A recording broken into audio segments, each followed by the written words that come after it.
Hey, yo! What is up? What is up? How we doing? How we doing? Welcome in, everybody. Appreciate you guys a ton for hanging out with us today. Talking a little horror. It's a Monday afternoon. We're going to be talking a whole bunch of weird things. We got a bunch of new updates from this past weekend to get into. I might be a little quiet. There's some jamming happening in this household right now. So if you hear a little bit of guitar riffs in the background, what's wrong with that? Nothing wrong with little guitar action. That's what I always say. But thank you guys for hanging out with us. We appreciate it a ton. I'm a minute late. I'm not even 60 seconds late, and Graham is so upset. Never pay full price for late lives. Bro, that's wild. I'm not even 60 seconds late. I literally, honestly, the only reason I was late was just setting up our super chat goal for the day, which is just 10 little bad boys sneaking in, and we'll go for another hour. So if you're that upset about that, I'm so sorry. I don't know what to tell you. But let's get into some horror. We're gonna be going, like I said, at least an hour today. So there you go. We're gonna be rocking and rolling, having a ton of fun, talking about Scream 7, talking about I Know What You Did Last Summer, Terrifier 4, and a new big movie comes out at the end of the week. I Know What You Did Last Summer. So I'm really excited to talk about all those things. If you got to see it early, please, no spoilers yet. We'll be talking spoilers about it, I believe, on Monday, which is going to be a ton of fun, and I can't wait to get into all that. But let's wait until then. Let's just make it, let's just chill. let's just chill with the spoilers until then. But yes, I'm excited to get into it. Excited to talk about it. Let me know what you guys are excited about the most in the space, and we'll get into this bad boy. Cody's with us. Thanks for being a member, Cody. We have This is a weird thing, by the way. YouTube's new top fans like beta program. It's not OnlyFans. It sounds like it's that, but it's not. It has this new like weird crown system, and we got it. Apparently, now it's it might not be in beta anymore. I don't know what's going on, but we have it. So exciting. Cody's number 3 currently in the ranking system, saying, "Yo, what's up, Jake?" And Chad currently listening to a song called "Root of Evil" by Incendiary. Good song too. Also, I truly believe we will see flashbacks of Dewey and Gale in Scream 7. I hope so. I hope it's flashbacks. It's funny, we got to talking about it over the weekend at GullGotha, which thank you to everybody who was hanging out with us there. We talked a little bit about it, and lots of back and forth on what people want. I think some people are actually kind of angry about the idea of a flashback, like seeing characters from the past. They want to see them alive still. And I don't know. It was a crazy debate, I'll tell you what. But I think flashbacks is the best way to do it. Seeing Dewey and Gale again back in their prime, maybe a little de-aged or something. I think that's the only way you can do it at this point without just sacrificing the events of previous movies. With this franchise being so consequential, the last one influencing the next thing in this franchise, like pretty much since the beginning, since the first sequel, it's been that way. I just can't see them undoing shit from the past and still having that film be in the line of canon.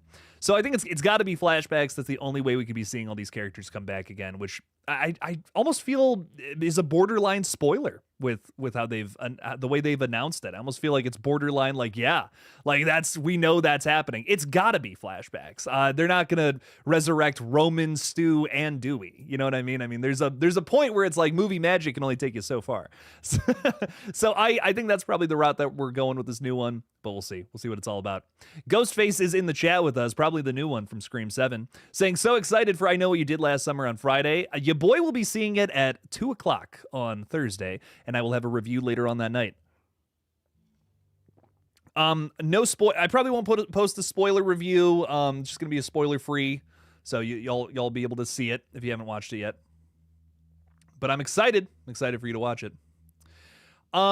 Anakin is saying, "Hey Jake, got seasons 1 through 3 of Orange is the New Black on Blu-ray. I want to see if it's as good as I remember, and I'm excited to see Nikki again. She was my favorite. I've never seen an episode of that. I'm going to be totally honest, but I'm glad you like it, and I hope you enjoy it quite a bit." Anakin, thank you for being number 2 on the crown system, whatever that means. I don't know. I'm not sure, but I know that you like Orange is the New Black, so rock on. Or I almost said orange juice. RJ Skarenki, RJ like the raccoon from Over the Hedge, saying, "Hey Jake, 5 more days till I Know What You Did Last Summer. We're excited over here." Let me tell you, RJ, I might be the only one. I think some people are excited for it, but I'm hyped. I think it's gonna be fun. Definitely not the same hype with this one as some other releases from the past couple of years, but I don't know. I'm looking forward to it. I think it's gonna be fun. You're also saying that you're watching Deep Blue Sea and the Shark you're watching Deep Blue Sea earlier in the week, I think is what you're saying for Shark Week. That's exciting. That's a fun one, man. I think outside of Jaws, that might be one of my favorite shark movies. That or that new Dangerous Animals that just came out. Those two are like banging. Some of my favorites, I think. Top 3 shark movies right there. Dave Sim is saying, what's up, Jake, in chat? What's up, Dave? Who's ready to talk some horror? Jake, other than Art's backstory, what else do you want to see in Terrifier 4? I want to see a conclusion to the Sienna and Art the Clown backstory. You know what I mean? I'm hyped to see what, you know, Art's whole thing is all about. But I want to see the final battle happen between Sienna and Art. However that can happen. You know, as of right now, we think that you know, Art the Clown can't be killed. But what, you know, where's it going in the next one? I'm excited to find out. We'll see. We'll see. And I hope to see Sienna finally chop off that guy's head once and for all, and he doesn't just go and pick it up and put it back on later on. So we'll see. We'll see what it's all about. Tom is number 1 with our little crown system thing going on here, saying, yo, Jake, what's up? What up, Tom? Have you seen Opus? Yes, I did a review of it back in March when it came out. I just watched it last night for the first time, and it was nuts. Definitely not what I was expecting. You know, it was a weird movie. Definitely a strange film. I don't even know how to describe it to someone who who hasn't seen it. I feel like it's a strange movie because I feel like the concept and what it's trying to hit on is all at the very end, and it almost feels like a twist. So I don't want to tell you what is, in my opinion, the most interesting part of that film, but go into it blind and give it a try. I'd say. I think here's my thing about it. I think most of it kind of missed with me, but that ending made the whole film. Is kind of how I feel with it. Like, the most of it, I'm watching this and I'm like, this feels like A24 cult shit, like stuff they've kind of already gotten themselves into. But then you get into the ending and kind of the reason for it all, essentially, without spoiling anything. And I was like, okay, that was kind of thought provoking. That was interesting. There's some great performances too, if nothing else. So lots of good stuff. Graham, that's a line from Teenage Mutant Ninja Turtles. That's great. I love the Teenage Mutant Ninja Turtles movies. I grew up with those. Let me tell you, the live action ones, grew up with those. All three of them, even the third one. Everyone hates the third one. I love the third one. I don't care. Marley Kai is saying that remember to go see Superman this week because Jake is in the movie. Yeah, everyone's in that movie, including myself. What is it? Superman gives me a handful of shredded cheese and I just eat it out of the palm of his hands. You know, David Cornsweat, he's a great guy, and his palms taste like sugar. Like straight up sugar cane. It's amazing. Faith Dorn is saying, hey, JK chat, hope everyone is having a great Monday. Same to you, Faith. Thanks for hanging out with us. We appreciate you a ton. Sarah's also here saying, I think the girl with the blonde, the blonde girl is the killer, because in the TV spot, she says, I know what you did last summer. Ooh. Madeline, okay, so our main character, kind of like making Jill the killer in Scream 4, kind of like that could be the vibe of this new movie. You never know. We're not going to know until this week, until this weekend. It's going to be fun. Definitely going to be fun to find out. I'm excited to see what they do with the killer reveal. I feel like it's going to say a lot about, you know, the future of this franchise. I'm telling you, they want to, they totally want to make, a whole new trilogy out of this. This is their response to Scream. They want some of them Scream dollars, them Ghostface bucks. So they're hoping that this one's probably a big hit. Again, doesn't seem like the same hype is there with this movie, but if it's good, I imagine the word of mouth will travel. Maybe it has a pretty decent second weekend. I'm predicting not a great first weekend, but maybe a good second weekend if it's solid, if it's reviewed well. But that all comes down to the reviews. Samantha Robinson's also here saying, Jake, I won't be here tomorrow afternoon because I got to get my tooth fixed. That's okay. All good, Samantha. Take care of your tooth. Tomorrow we will be live on the gaming channel around this time, though, to play Poppy Playtime Chapter 3. I have only gotten through Chapters 1 and 2, so we're going to play Chapter 3, and then once we're done with that, we'll play Chapter 4 at some time in the future. But tonight on the gaming channel, ladies and gentlemen, unfortunately, we had to cancel the Lethal Collective stream that was supposed to happen tonight at 7 p.m. Eastern Time. So instead, I'm going to be going live playing some Repo over on the gaming channel. We just hit 1,000 subs over there. Thank you guys so much for that. Hopefully, after a couple of streams here, we'll be filing for monetization, which is really exciting. So definitely check out that stream tonight. It'll be happening just an hour after this stream concludes at 6 p.m. Eastern Time. So stop on over there. It's going to be fun. We're going to be playing some Repo, stealing some items from Ghosts, if you've never heard of that game. It's quite fun. We're jumping ahead here because we got some super chats. A. Krenich, really appreciate the support here, saying, just saying hi and supporting the stream, and you've just become a channel member. I appreciate that a ton. Thank you. Thanks for the support. We appreciate it a ton. One of the best ways to talk horror on this page is by leaving me a fun little comment as a member of the page, and I'll even make a short based on your comment. If you got a really good question or something crazy to talk about in the realm of horror, I'll make a whole damn short about it. We'll talk about it. It'll be a video on this page, basically. So becoming a member, fastest way to basically make your own KillJoy Jake video. It's kind of fun. It's a fun time to do. So leave me some crazy comments underneath these videos, shorts, live streams, whatever, and we'll get to it sometime soon. I answered a few questions this weekend, which was really fun. I think I did one on Megan 2 and there was something about Scream 6. Someone had a really good theory about Ethan from Scream 6, and I thought it was interesting. So it doesn't even have to be new stuff. If you just like have a question about older movies, we'll get into it too. So I thought that was kind of fun. It was the first like response short I did on like something older, you know, like a Scream 6 idea, not like Scream 7. So I thought that was cool. I thought that was fun. Lots of good stuff there with being a member. So we love it. Dave Sim is saying, can we all agree that Chad deserves to die in Scream 7? Ain't no way he should have survived all those stab wounds at the end of 6. Oh, but I'd be so sad. Dave, I'd be so sad, and I'd cry my little self to sleep, I think, because I love Chad, and he's such a glorious man. He is a kind, wonderful man. We love him so much. I don't want to see him go. I want to hug Chad and I want to be in his big, strong arms. That's where I want to be at all times, all hours of the day. He really is becoming the new Dewey for me, man. Like, I love him so much. It would break my heart if he died for real this time around. But we'll see. We'll see what ends up happening with him in the new movie. Rumor has it is he's the new what is it? He's the new like he's working for Gail alongside Mindy. They're both working for her, and that's why they're even there in Indiana in the first place. But I'm excited. I'm excited to see what ends up happening there with those characters, how they get involved with the massacre. Devontae Arnold is saying in Scream 7, I think Gail should be the killer or opening kill. Also, I would like a huge cliffhanger, and I hope we get flashbacks to when Dewey gets killed and it's not Amber. In terms of Gail dying in this movie, I feel like I feel like these movies are all trying to have a big kill with one of the legacy characters. You know what I mean? I feel like that's it's an emotional thing that absolutely worked in Scream 5. I know some people hated it, but it's a talking point that never stops getting talked about. Dewey's death. And that to me breeds success, breeds more people wanting to see the next thing. So will they kill another legacy character in this movie? I don't think that's completely out of the realm of possibility. Gail could certainly die. I feel like she would be the next one up to potentially get a big death. My conspiracy theory is she was supposed to die in Scream 6, if I'm being honest. I think the only reason she didn't is that it wouldn't line up with what happened in Scream 5 because they weren't able to get Nev Campbell. Let's say Gail died during that scene in Scream 6 after she got the phone call, and then Sydney doesn't show up. That doesn't exactly line up with the events of what happened in Scream 5, where Sydney was there at a moment's notice after Dewey passed away. So I think it would have to, that's the reason it had to have been changed. That's my conspiracy theory about Scream 6, is Gail was going to die originally, and then Sydney was going to show up at the end to help our folks, potentially save the day. And some people don't even like that idea to begin with, but is Scream 6 a better product for it or not? I don't know. I do feel like another big criticism about Scream 6 is there's just not enough kills. And it's something I kind of agree with. The kills we did get are awesome, but I do wish we had at least one more. I mean, there's so many characters that make it through that movie.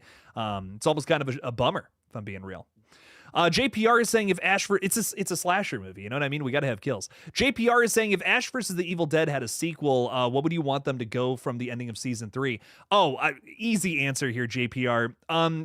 So Sam Raimi has always wanted, you can tell with how many different ways they've made it to this area, but never actually told a story with it. I think Sam Raimi has always wanted to do a Evil Dead apocalypse film, but never got around to actually doing it. And if you watch the alternate ending to Army of Darkness, this was what was supposed to follow that. You know, it was supposed to be some sort of like apocalypse of the, Evil Dead is basically taken over the world. There's Deadites everywhere. And Ash was going to go and fight him in like a theoretical fourth Evil Dead movie from Sam Raimi, but that never came to fruition. Then the same thing happened with this show, which is kind of crazy to me. And I think if it was on a more popular network opposed to, what was it, like Stars or something like that, maybe it would have had a fourth season that would have been Ash in the Apocalypse, which is what they teased at the end of that show too. And once again, we never got around to actually seeing a story of Ash doing that. I feel like now it's too late because Bruce Campbell has said it multiple times that he's too old to play this character and be, being knocked on his back a million times. And Ash is a character that relies on a slapstick element, especially after Evil Dead 2. It's an expectation. You know what I mean? I mean, that's just such a huge, monumental horror film. You just can't do anything less than that with that character at this point. And he's an older guy. He doesn't want to get thrown around as much anymore, and I respect it. I'd love to see him show up in one of these new movies. We have 2 new Evil Dead movies coming up. So of course nothing would make me happier than to see Ash again, but I also feel that Evil Dead can exist without him. Ash is one of my all-time favorite characters in movies in general. And trust me, I want to see him more than ever. But sometimes I feel like franchises have to grow and go past where they started, essentially. And I feel like Evil Dead's in a very good place. In terms of horror continuations that are coming out that I'm like the most excited for, the ones that I feel are going to be the best in terms of quality are, without a doubt, the new Predator film coming out this November and the new Evil Dead. Those are my top 2. Like, without a doubt in my mind, I feel like these are going to be fucking fantastic. But, there's definitely things in both of those categories that I miss from the original movies, for sure. But I like these new things that they've become. They've evolved. And if they just stayed stagnant and did the same thing over and over and over again, maybe they would suck for totally different reasons. And nobody wants that. Nobody wants a thing that they used to love turned so sour, So I'm glad that we have new creatives in both of those franchises trying out new things with those gigantic universes. There's so much to poke and prod with and play around with. In both of those franchises, I feel like you could just keep them going forever with a bunch of different crazy stories, and I'm glad that's kind of the case. So I'm definitely excited to see what comes next for the Evil Dead, but there is a part of me that always wanted to see that 4th season of Ash vs. the Evil Dead.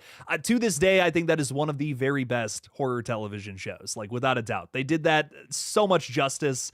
They did the original trilogy of Evil Dead so much justice in that show, man. It's so good. I love it to death. That and the new Evil Dead movies, there's not a bad Evil Dead thing, in my opinion. The show, the movies, probably whatever's coming next, I can't wait. Ty Lee, thanks for being a member, asking if there's a Lethal Collective stream. No, there's not. Unfortunately, we had to cancel. But like I said, we will be streaming over on the gaming channel tonight if you want some more crazy horror in your life after this stream. So stop on by for that. It's going to be fun. And like I said, we are this close to filing for monetization. I think we only need like 60 hours of watch time. One more stream ought to do it. So we have a stream tonight and a stream tomorrow. Stop on by and say hey. Speaking of Repo, we got Teddy hanging out with us. What's up, Teddy? How's it going? Teddy often plays Repo with us sometimes. What's up, my friend? Welcome in. Appreciate you for stopping by. What else is going on? Devontae is saying it must be a spoiler bringing back old characters in Scream 7, but I do believe there will be one big secret surprise that will show us. I think you might be onto something. I can't say what I know, but I know that there might be one more big surprise character that nobody has really talked about yet, but we'll see. We'll see what's up with that. We'll see what happens. Marcus from I Shot Him 6 Times. What's up, my friend? What's up, bro? I hope you are having a great day. I am. I hope you are too. Pumped for I Know What You Did Last Summer. You are not alone in that regard. We're in this together. It is so funny because I made a joke about that at GhouliCon and everybody laughed. So I figured, okay, I might be the only one that's actually excited for it, but I'm glad that other people are too. Doesn't seem like the hype is there like it was for the Scream movies or, like the Terrifier franchise, which kind of sucks because I feel like this is still a pretty cool franchise. I have my criticisms of that original movie, but damn, it's still a fun one, and I'm definitely excited to see what they do with it now. I hope it's good. There's been a lot of hype with this movie because I feel like they're doing things in a stronger way than even the original, and I know that might be controversial, but there's some things about that original that I feel aren't 100%. Aren't like pristine like the original Scream. You know what I mean? That's kind of how I feel about it, and I feel like this new movie has a chance at doing that, but stronger. There are things about it that have me really excited, and I hope it's good. I also plan on doing a versus video between this movie and Scream 5. Which requel did it better? They're very similar films. I mean, I haven't even seen I Know What You Did Last Summer yet, and it's like, dude, come on. These definitely look very similar in terms of approach. Looks like we have new young characters facing the same threat as the older characters did a long time ago, and they're going to be asking them for help. So sounds like a very similar kind of movie, and I think it's going to make for a great versus video later on this week, and I'm really excited to get into that one. I have a lot of fun. I Know What You Did Last Summer videos coming out this week. I know we did a kind of a more conversational, relaxed video today talking about some new horror updates, but that's not even remotely one of the best videos that's coming out this week. We're talking about kind of doing some flashbacks to the original I Know What You Did Last Summer films. We're not talking about that third one that doesn't exist, but we are talking about the first two. I also have an interesting Terrifier video coming out, and then hopefully we'll do a versus video. I don't want to make too many promises, but hopefully I can get all those done. I have like 4 killer ideas for videos for the rest of the week, and I hope I can get to all of them. Tom is also with us saying, I hope with Scream 7 there's something huge we don't know yet, and that's why the cast announcements don't matter, spoiler-wise. I think whatever does end up happening with the casting announcements, it's going to be probably a surprise we already know, realistically. But I do think there will be surprises that people won't know until we actually see the film itself. But with that being said, I think with all the things we know, it's going to be things we're just going to get revealed early on. So it's not going to be like prime time for a surprise, if that makes sense. A lot of the surprises I feel are that we don't know about are going to come later on in the film, that's how it should be anyways, you know? So that to me is definitely a positive regarding Scream 7. I feel like a lot of the things we already kind of have an idea of or an air of from things that have actually been announced. This isn't leaks we're talking about here, folks. We're talking about things that the studio apparently wanted us to know, which frankly I would have liked to have not known. I think all that's going to be opening scene stuff. Moving forward, it's going to be a lot of big surprises we didn't see coming. Like our killer reveal, our motive, our connection to the past, whatever unique way they decide to do that. I think that's where the surprise is going to come, say the third act sometime. That's my guess, at least. Samantha's asking a great question. Do I want to see more of the little pale girl in Terrifier 4? Absolutely, yes. Great character. Definitely missed her a bit in Terrifier 3. I will say, though, I want to see some more... I really want to see some more of Vicky, if that's even possible. Vicky, of course, passed away in a brutal way in that last movie, and I was not disappointed, don't get me wrong. But wow, what a great reinvention of a character. You know, Victoria in the first movie is kind of whatever. She's, our second final girl of the movie, which is such a weird way to structure that film. But then she comes in to the third film after being teased at the end of the second one as this insane horror villain. And honestly, I think she even has some scarier moments than Art the Clown in that third film. Is that controversial to say? Probably. But damn, Vicky, you crazy. Holy shit. That, you know what I'm talking about with the shard of glass. My God. If you guys saw that movie, yikes.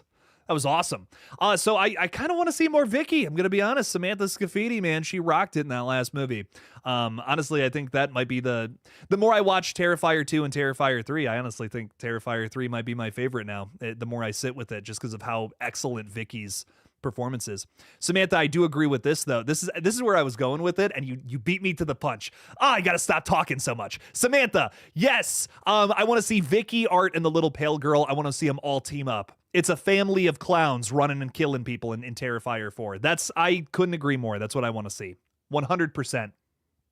You're speaking, you're taking the words right out of my mouth. James Leclerc is here saying, hope you are doing well today, Jake. And the new I Know What You Did Last Summer looks good. I'm glad you think so. I think it's time after 30 years. I agree. We definitely need another good one. You know, the first movie's, like a classic. The second movie, I think, is just it's cheesy as fuck, but I enjoy it so much. Honestly, I think I watch the second one more now than the first one, just because I think it's more fun. It makes less sense, but in sacrifice to be even more fun than the first movie. And I also hate the characters less. I really hate the characters in the first I Know What You Did Last Summer. Again, maybe a hot take, but I think they're jerks. Brandy, especially in that second movie as Carla, I think is phenomenal. Really solid character. I don't know. I like that second movie, man. I think it's got some things going for it. I'm a weirdo who likes it, but I will say I'm excited to see what this new one's all about. Hopefully grounding the franchise a little more than the second movie, and also the third one is just so out there. It's just like, yikes. But we'll see what this one's all about. I'm definitely excited to do a little review of it later on this week. We also got some super chats coming in. Gina, thank you so much for the buck. Appreciate it. Appreciate the support. Thank you. Thank you. Means a ton. Thanks for being with us today. Spoiler alert, Jake is the hook man. It's me. It's been me the whole time. When I was filming Superman, I ran over to I Know What You Did Last Summer's set, and I just stole the killer reveal scene for myself. I don't know what to tell you. My stream's not working in the UK for you, Mad Apple. I don't know what's going on with that. Any other UK viewers hanging out with us today? Let me know. Just a spinning wheel for you here. Do we have any UK? I think Gina, you're from the UK, if I'm not mistaken, right? So it seems like it's working for her. I don't know. I don't know what's going on. I'm so sorry, my friend. Thanks for stopping by, though. I hope whatever's going on fixes itself out. The Darkness Speaks. Ooh, what a name. What's up, dude? Saying, I hope there are forklifts in hell, because I feel like Art would really know how to use a forklift because he's forklift certified. Hell yeah. For all the right reasons.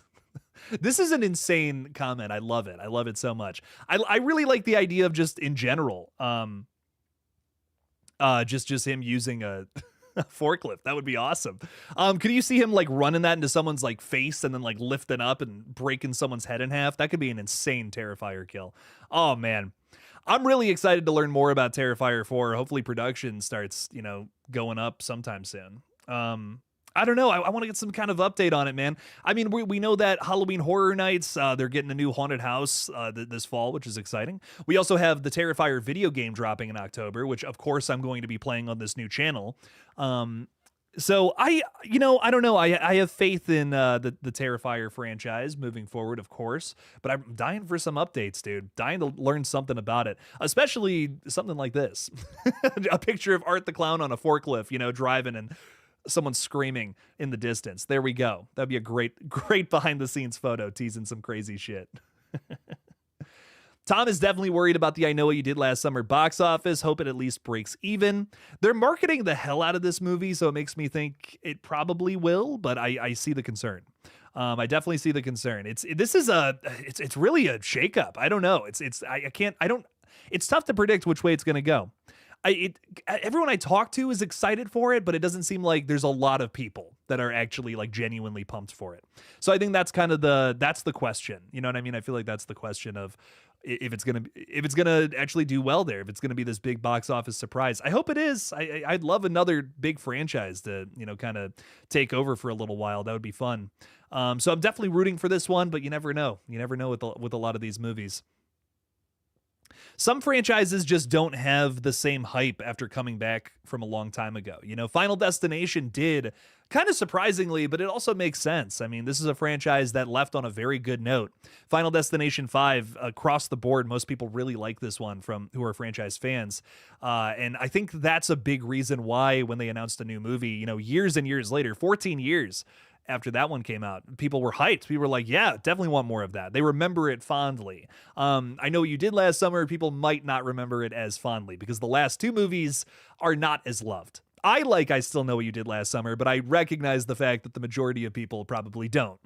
And that's probably the last one people saw because most people don't even know that there's a third I'll Always Know What You Did Last Summer film that I saw once and I probably will never watch again. It's so... You don't need to see it, I promise.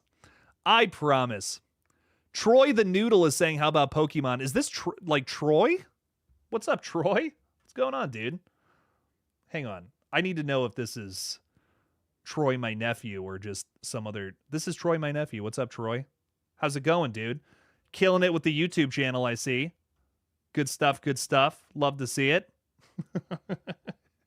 Welcome in, dude. Appreciate you for stopping by. It means a lot. Hope you're doing good. Hope you're doing well. We'll have to hang sometime soon.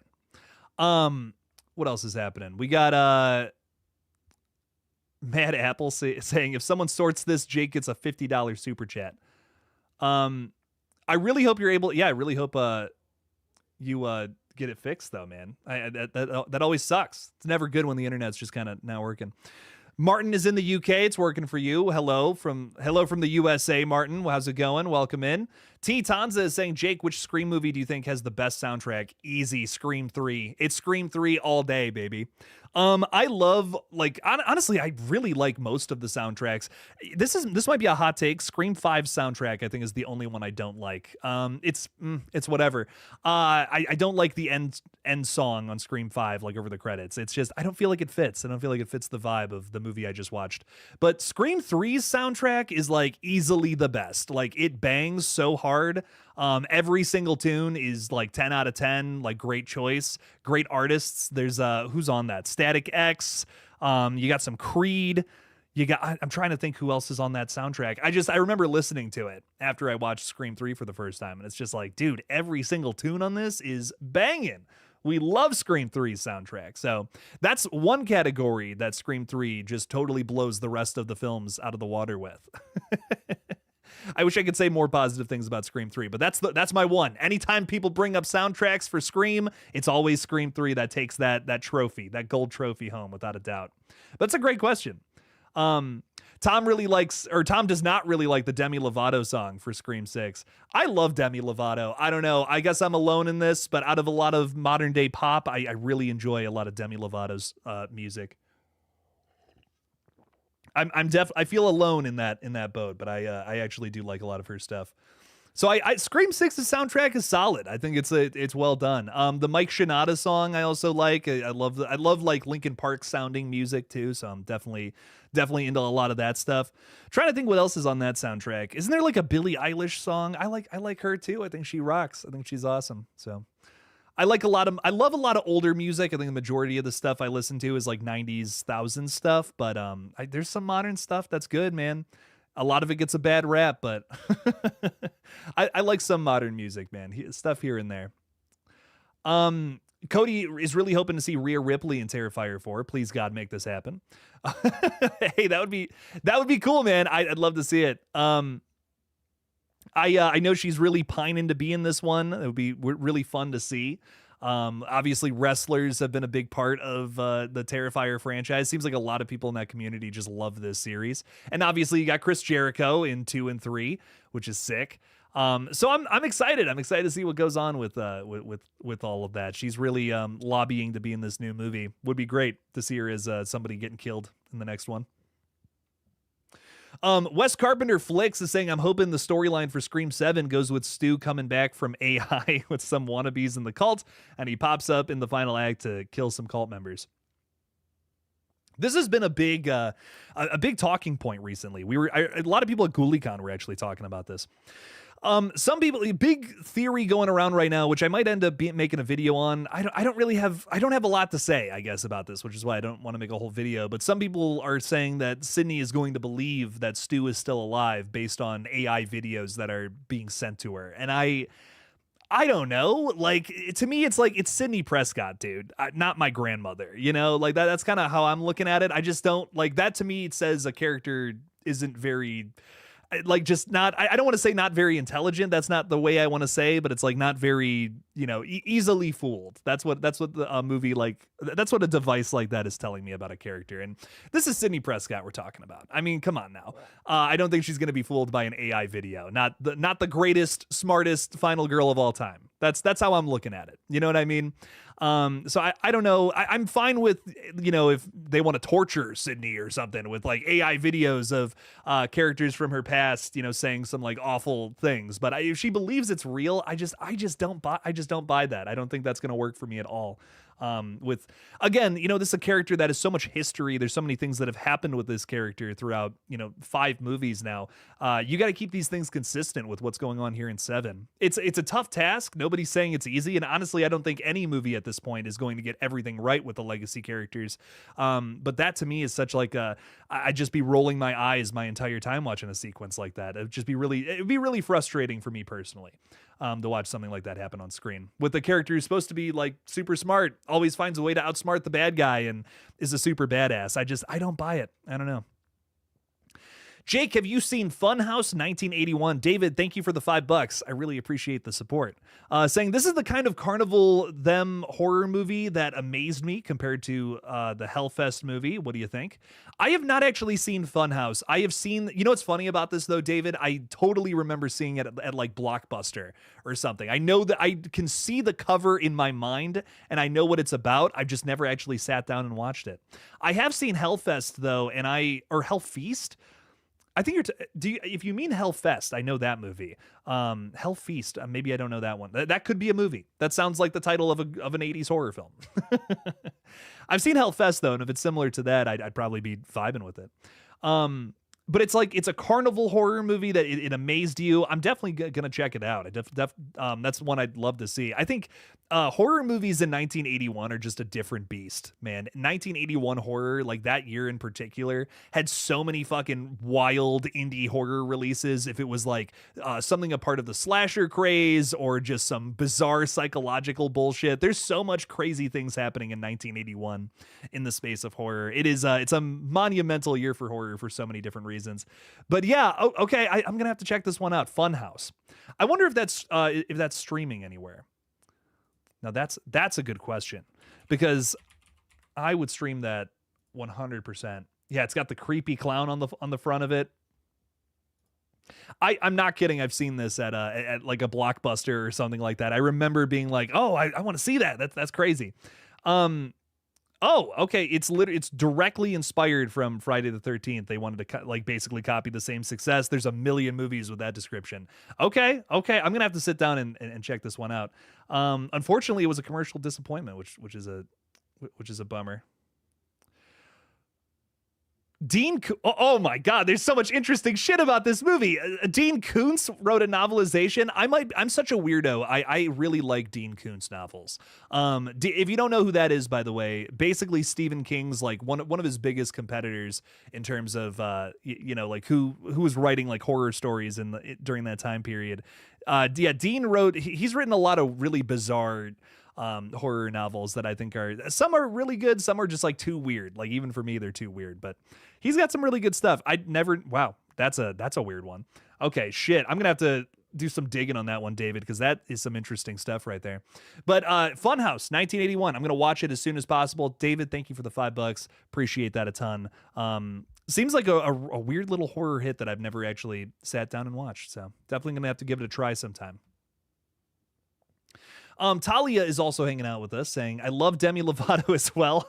I'm glad we got more Demi Lovato fans. Rock and roll. When I was 17, I got matching tattoos as her. Sick. Also, her song Skyscraper from way back in the day helped me through so much. She was also my third concert back in 8th grade. That's sick. Dude, nice. Oh my God, that's sick as fuck. There's a few songs that I've heard of hers like in passing that I would like just really caught my ear, and I'm like, that's a really good pop tune.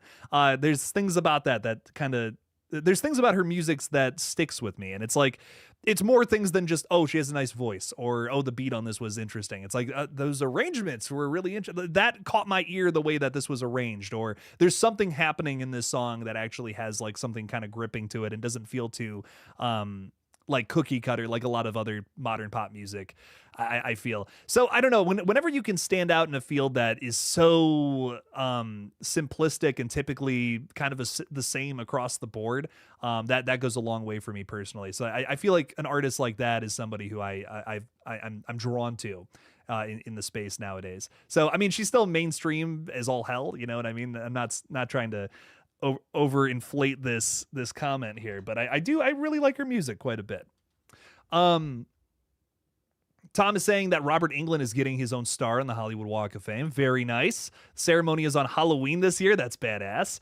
Oh my God, so cool. I wish I could go. I wish I could go. Oh my God, I'd love to see Robert Englund getting his own star. That's sick, man. Very well deserved. I mean, he plays one of the most iconic horror villains of all time. You know, yeah. I'm shocked he didn't already have a Hollywood a star somewhere. That's crazy to me. But rock on, dude. Rock on. Congrats to Robert. Marcus is saying, I don't think it's so much her believing the video itself is real. I just think the thought of being wrong again is what will have Sydney doubting whether she killed Stu or not. Marcus, I'm sorry, I just don't buy it. Like, I respect it. I respect the opinion. I don't see her being fooled into thinking that Stu is still alive. If it was something about her mom, I could buy it. I could get into something like that. Like, I think something with her mom could be something really fucked up. Someone sending her a video of her mom saying some crazy shit, you know? That I feel would work for me, but like just Stu being like, I'm coming to get you. Oh, like an older version of Stu or something. I think that just wouldn't work for me personally. Because I think the mom stuff could be some sort of parallel to Scream 3, you know, the idea of, you know, she's already kind of had nightmares about, you know, her mom coming to her in visions or whatever was going on in Scream 3.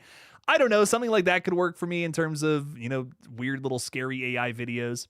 But I think more than anything, I'm just hoping that Scream 7's able to find a way to comment on AI and how it's a detriment to artists in the space right now. How it's something that people in the movie business are kind of terrified of, and where it's going to go next. How much it's going to evolve. Could it overtake filmmakers? You know, people are really terrified about that right now in the space. And I don't think anyone realistically wants all AI movies. You know, I don't think there's anyone who 100% just wants that right now, because they're all, everything I have seen the AI make is horrible. I have not seen one compelling piece of AI art yet. So until that happens, and it won't, I won't be convinced that I want more AI movies or AI shows or whatever the fuck. So fuck all that. Tell you what. David Primero, thanks for the $5, man. Saying Stu is alive and changes his name to William Afton, who is now Springtrap. Imagine he comes back to Scream as Springtrap and kills everyone. I mean, you're kind of getting Stu Macher is alive vibes from these new Five Nights at Freddy's movies, man. I'll tell you what, if that's what you want, I feel like Five Nights at Freddy's is absolutely the franchise where you're going to constantly be getting that. The character of William Afton, in the little time I've spent researching Five Nights at Freddy's lore, he's typically he's a character that just like keeps dying and keeps coming back, and he's played by fucking Matthew Lillard. I mean, I can't think of a better casting for for something. This is an actor who people have wanted to see come back into this franchise for years and years and years. Now he's playing a character that in that universe comes back constantly in different forms and variations. So I feel like he couldn't have been better cast in that series. So I really feel Stu Train folks are going to dig the goofy campiness of the Five Nights at Freddy's series moving forward, as Matthew Lillard will likely be a part of pretty much everything moving forward in that franchise. But yeah, I definitely think that that's definitely a franchise for our Stu fanatics here, for sure. I'm excited to see what they do with the next one, man. Personally, I love Five Nights at Freddy's. I think it's a really fun game. I just don't really know if that last movie captured the same vibes of what I like about those video games. I mean, it's got like really cool lore, and I think that's really what the new movie went all in on, is like, let's try to jam pack as much references to basically Matt Pat videos, who essentially came up with a lot of the lore. Let's be real here. And that's cool and all, but I just wish the jump scares hit a little harder, man. The first time I played that Five Nights at Freddy's game, I mean, I remember actually jumping back in my seat the first time one of them motherfuckers came and jumped in my face, you know? I mean, that game is so terrifying. That movie doesn't even come close to capturing that same experience, which is, it's not an easy thing to do. I will say that, but I'm excited for the future of this series, and I think it's only going to go up from here personally. But we'll see. We will see. Mr. Rick is here. Now we can start the party. Hell yeah, baby. What's up, Mr. Rick? Did you bring the beers, broski? What's up? What's up, Mr. Rick? Thanks for hanging out with us. Raise the roof. Everyone whip out the coolers. Time to party. Play some Creed, baby. We're all going to sing with arms wide open. We're all going to sing that in unison. It's going to be beautiful. Gina's throwing a couple super chats out there, and she's number one. Let's go. Thank you, Gina. You're also saying, according to Critical Overlord, Sydney is only going to believe for so long. I don't like the sounds of it, though. You're also saying AI stuff. Yeah, I don't buy it. If that's really happening, again, that's just going to make me roll my eyes. I don't like the sounds of that at all. Sydney's not like an old woman who's easily deceived by like AI videos. I don't know, man. I don't like the sounds of that at all. I think there's an easy way to do AI commentary in a Scream movie. This to me is not it. I'm not liking the sounds of it.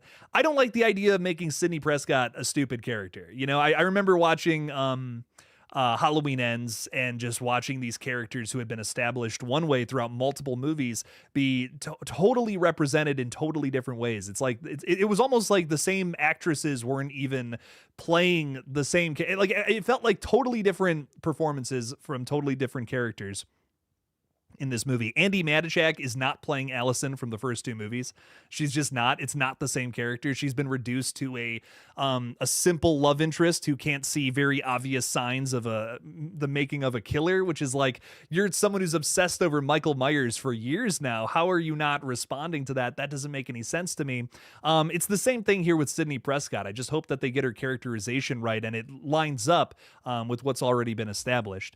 I do understand if you're a creative who's been working with the same characters for years and years and years, and you're someone who's like, okay, let's try taking this down a different path. Let's show us a different side to Sydney. But you have to keep things consistent with all the other chapters of her life. It's like reading a book and, you know, you're going through different chapters of a character's life throughout a story. And then randomly on chapter 17, she just decides to be a totally different character that's completely inconsequential to what came before it. So all of this stuff has to be building on top of each other. That's how you tell the best stories.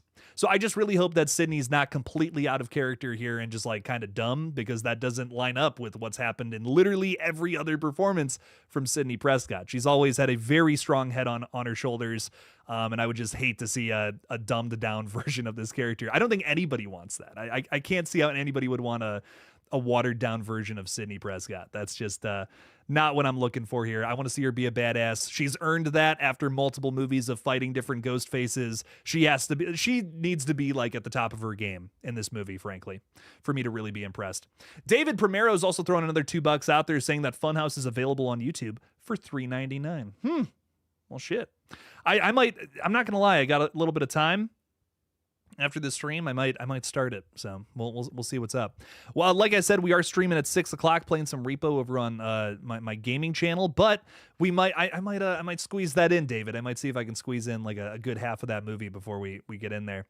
That one sounds like fun, man. It's one that I've like. It's weird. That one's been on my brain pretty much since I saw that cover at Blockbuster, and I never got around to watching it. I think my dad has seen it, and he actually said something like, "Oh, that's gonna be too much for you, kiddo," or something. He probably smacked me on the back of my head or something. Was like, "No, get this movie inside." I don't know, but yeah, no, that would be sick to watch that. So at some point, David, we're gonna make that happen for sure.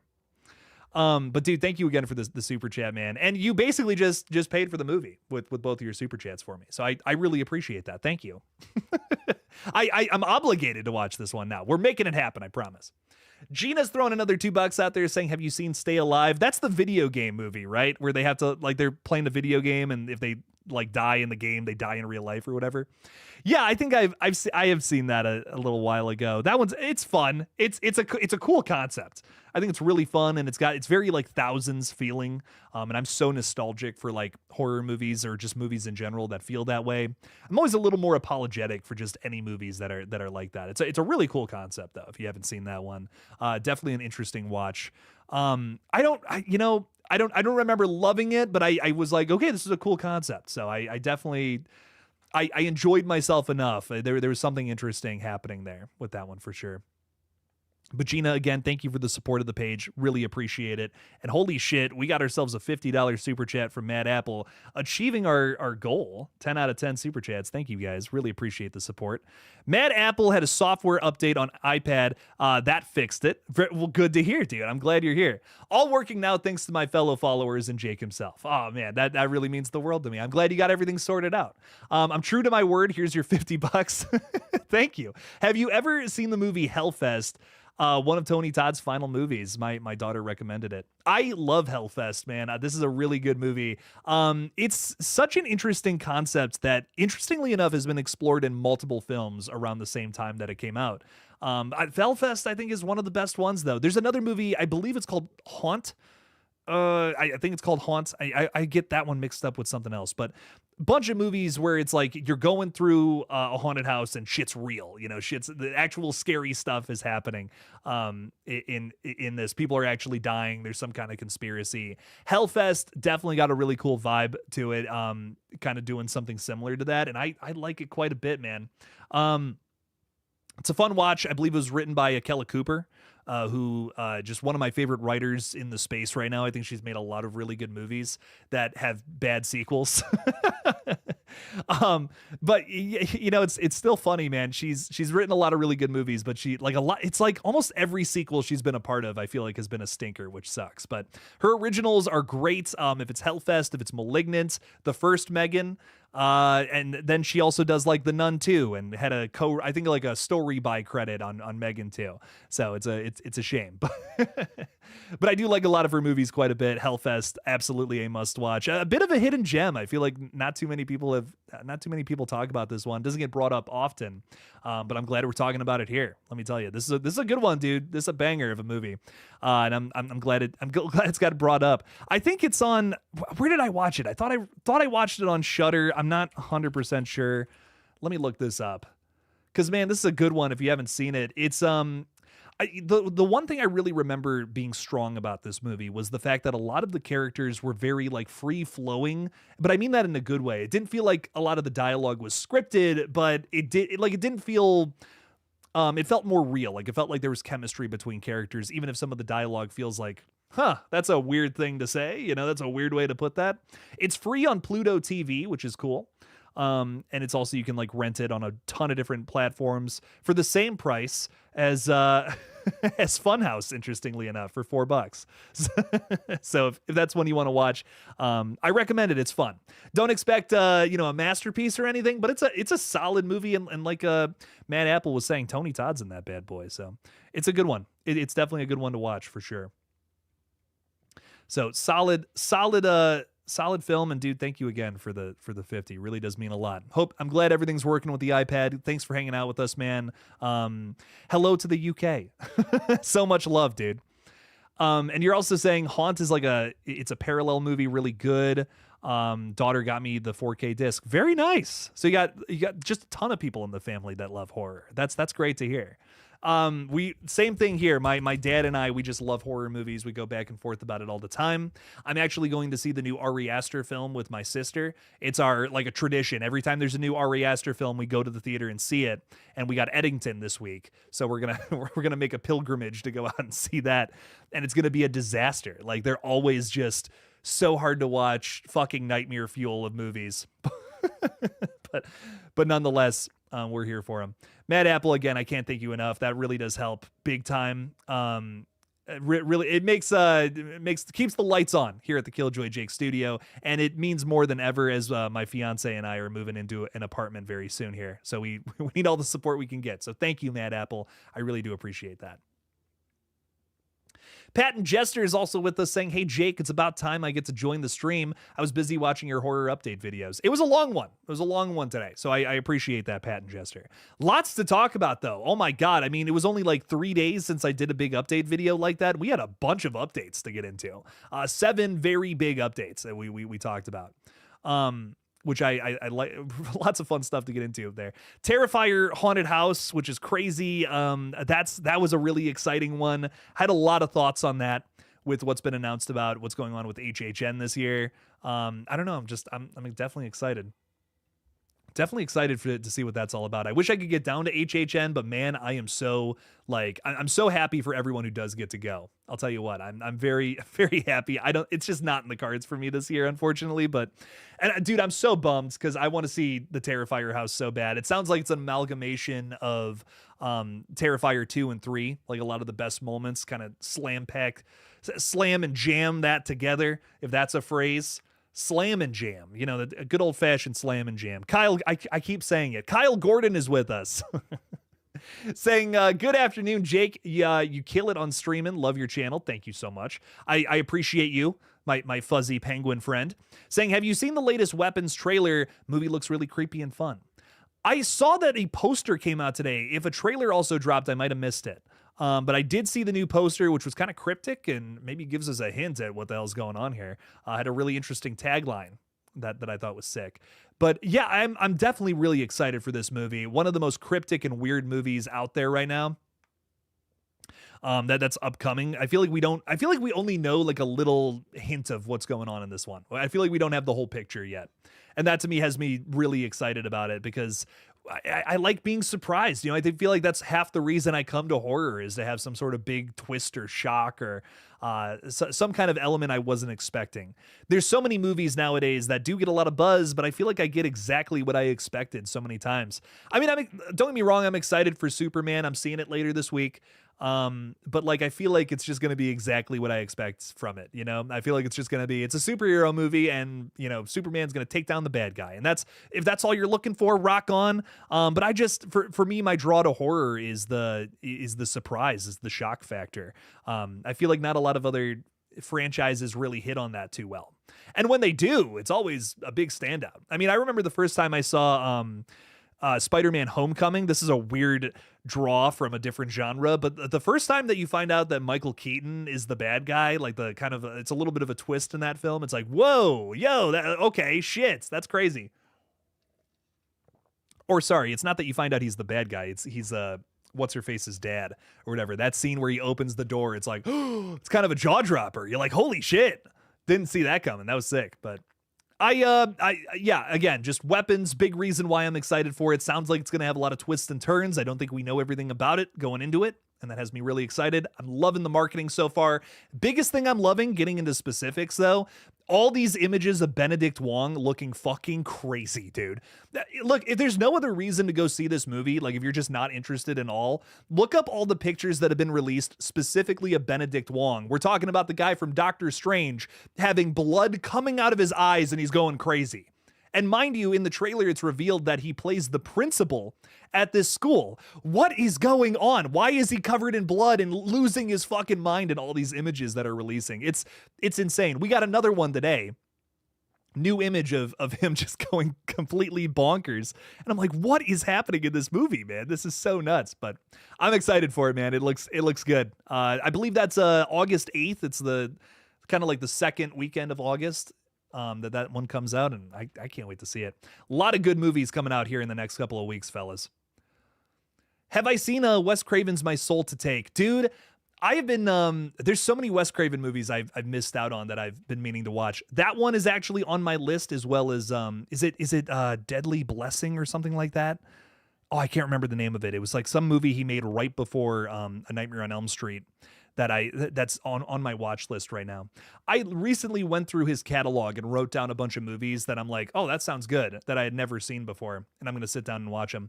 I did this with John Carpenter maybe like a year ago, and I just watched like every John Carpenter movie I hadn't seen that I really wanted to watch. There's some movies in there, man, that you would think like, I don't know if that concept sounds really cool to me, but then you watch it and you're like, holy shit. What was the one that like really blew me away? Is it Prince of Darkness? It's kind of got like the Thing vibe almost to it, which is weird, but it's a totally different concept. So I don't know, man. There's a lot of good stuff from Mr. Carpenter, and there's so many like Craven deep cuts that I feel most people haven't even heard of that are very good. People Under the Stairs was one that I watched maybe a couple of years ago from him. That again was just a big surprise. Like I had heard so many people like, kind of talk about it. There's been so much talk about it, especially with the new movie coming out from Monkey Paw. That's been in like production for forever. But I'll tell you what, man, I was really blown away by People Under the Stairs. That movie was fucking crazy. So I can't wait to see some more of his deep cuts and what else he got into in his career. Besides some of I've already seen like all the big movies he's done. If it's Last House on the Left, oh my God, I can't think of the 70s movie that he did. The Hills Have Eyes. I couldn't think of that for some reason. Nightmare on Elm Street, Scream, all these big movies, but a lot of deep cuts from him that I never got around to watching. Sully Streams is saying, I watched all of the I Know What You Did Last Summer films before the new one. The straight-to-video remake is an absolute abomination. Yeah, it is, dude. Oh my God, it's crazy bad. Like, it's like, what? Why would you take it down that path? It's crazy. Yeah, guys, if you've never seen that one, it's almost worth the watch just to see how bad this franchise could have gotten. It's supernatural, first of all. Like, what? Like, you would never think it would go that route after the first two films, but it does. And it's just straight up bad. I mean, it's just like, what the fuck happened here? It feels straight to video, and that's not a compliment, you know. There are things that there, you know, when you have a low budget, there's things you got to figure out a workaround for, and this movie does not figure those things out. But yeah, whew, that's a rough sequel, man. That's a bottom of the barrel for sure. I'm going to slash and gash, rip a hole in your ass is hanging out with us. Thanks so much for being here, and thank you for being a channel member.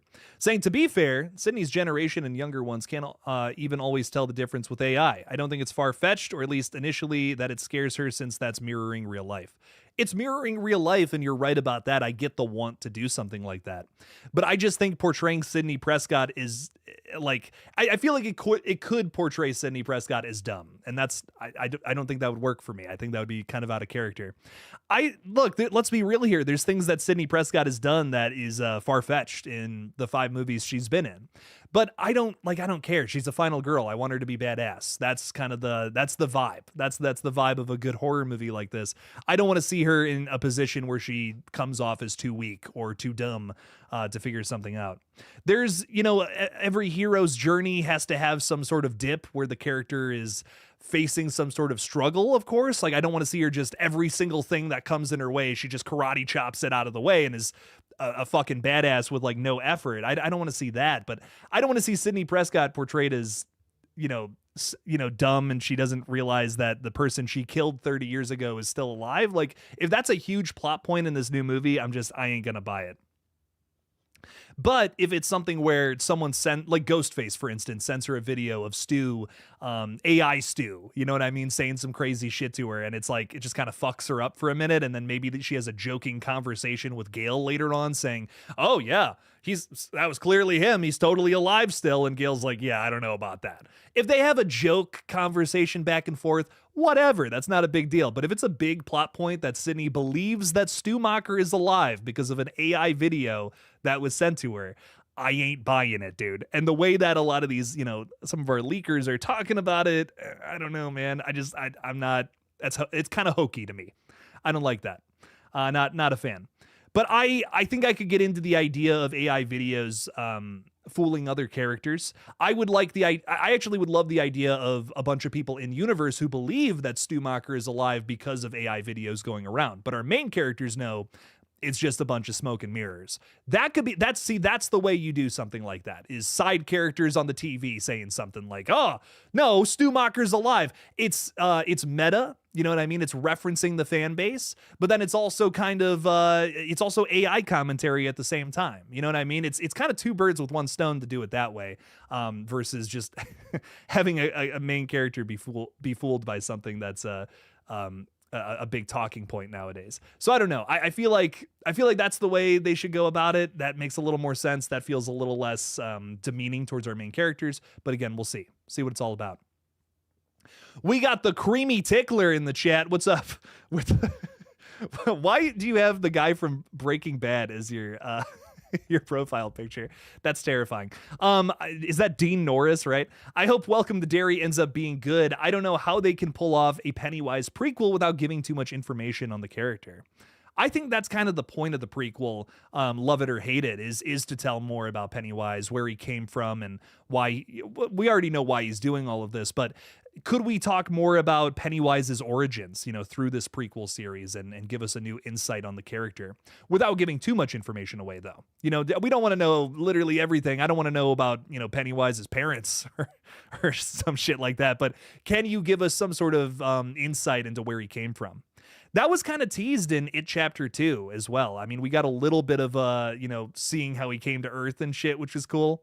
As some of us know, Pennywise is a space spider, and I'm not making that up. That's for real. That's in the book and everything. He's a fucking demon spider from outer space. He's an alien. So can we get into some of that in this new series, learning more about his origins, while also telling us more about, you know, like essentially how the town of Derry has gotten to be where it is now, kind of sacrificing some of its kids in order to, you know, fend off this evil in their town. That could be interesting. That could be an interesting story to tell and play out. But again, we'll see what ends up happening. I hope it's good, man. Yeah, it comes out this October. Really hyped to see what it's all about, man. I hope it's a solid story. I hope it lives up to the hype, because there's definitely it's big old clown shoes to fill, man. Those first two movies are widely beloved, so I hope that they're able to do it justice with this series. Devontae just saw The Sadness, and wow, yeah, that one's a lot. Like that one quite a bit, not for the faint of heart or the weak-stomached, let me tell you. Picky Piggy is saying, hi, sorry I'm late. How are you, Jake? I'm fantastic. How are you? I'm quite well. Welcome to the stream, my friend. You're never late if you show up, at least. As long as you show up, you're not late. No, thank you for being here, my friend. Appreciate you. You're also asking if there's a new Halloween movie coming. There's a new show. New show's been in the works with Miramax for a little while now, so hopefully we get something soon. Austin Allman, I haven't said hi to you this whole stream. Hello, my friend. Thank you for being here. Have you seen Intruder with the killer in the grocery store? No, I have not. Is Intruder the one? Does that have Bruce Campbell in it? Is that the movie I'm thinking of? Mad Apple, I see your super chat. We're getting to it in 1 second, but I have to know about this now. I think, yeah, yes. Intruder with Sam Raimi and Bruce Campbell. The overnight stock crew of a local supermarket find themselves being stalked and slashed by a mysterious maniac. I have never seen this film, but I've read so much about it. I know it's basically the Evil Dead crew making a weird little like slasher crime movie. I've never watched it. I hear it's wild. It's got a 53% on Rotten Tomatoes. We can't trust Rotten Tomatoes though, because as everyone knows now, it's totally rigged. But I'll have to see it. I'll have to watch it sometime. Mad Apple, thank you for the $2 though again, man. Saying your commentary is always amazing, born to present. I thank you so much. I love you so much, my friend from the UK. Thank you for being here. You are not a mad apple. You are a kind and wonderful apple. That's what you are.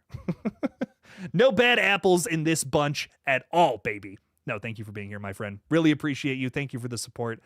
Means the world to me. Thanks for hanging out with us. Jason is like going nuts with this Scream idea here. I got to hit on this real quick. Jason is saying, should Scream stop with the revenge motive? They've used it twice, Scream 2, Scream 1, and Scream 6. And you're saying, oh, wait, actually, Scream 3 also does it too. You know, I think there's kind of an argument to say that almost all of them have some sort of revenge motive. Except 5 is maybe the only one. 5 is maybe the only, well, okay, maybe 4 too. Yeah, 4 and 5, not really. But yeah, I think they could get away from revenge, but I will say it kind of does always work. There is an argument there. I think I'm sick of it because so many of these movies have done it. But I kind of like the idea of just getting away from it for another movie for sure. When that popped up in 6, when it was like, we're getting revenge for Richie's death, that was just it kind of makes you roll your eyes a little bit. You know what I mean? So I definitely, I could see them getting away from that, Jason, for sure. Fort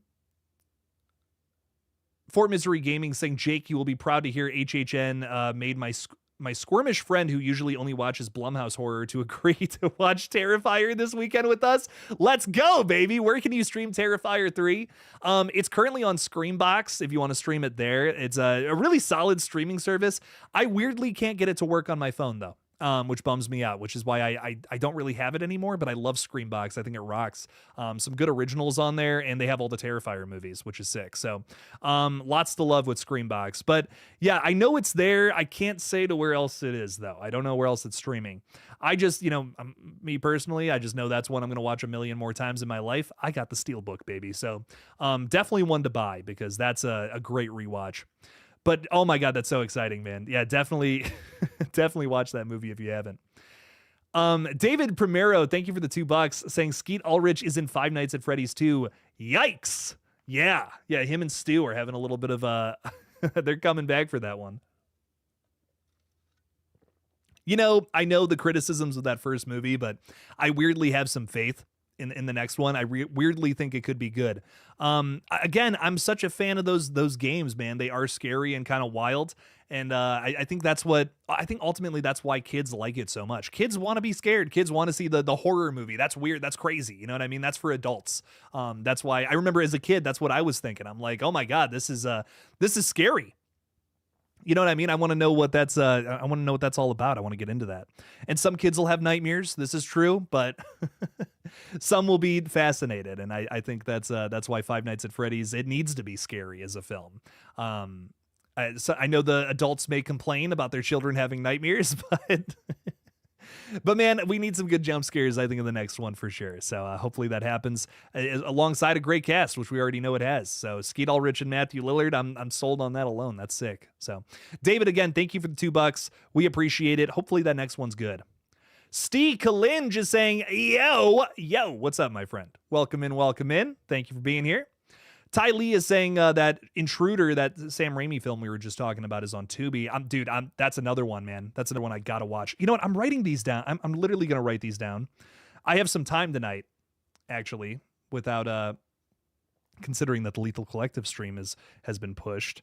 I hate to be so full of myself. I got some shit done for tomorrow already today. I've been killing it. So I'm gonna watch Funhouse followed by Intruder tonight. Because man, 2 movies that I've just like totally missed. It's like 80s slasher night tonight in the household. I should just stream that. There we go. Just all night stream, baby. I'm getting both of those in if I can, though. Picky Piggy's excited for a Halloween TV show. I hope it's good. You know, hope another good Michael story is out there as possible. Definitely want to see Dr. Loomis come back in some way. That's kind of like one of the biggest rumors about it right now. Hope it's good. You know, what would be sick.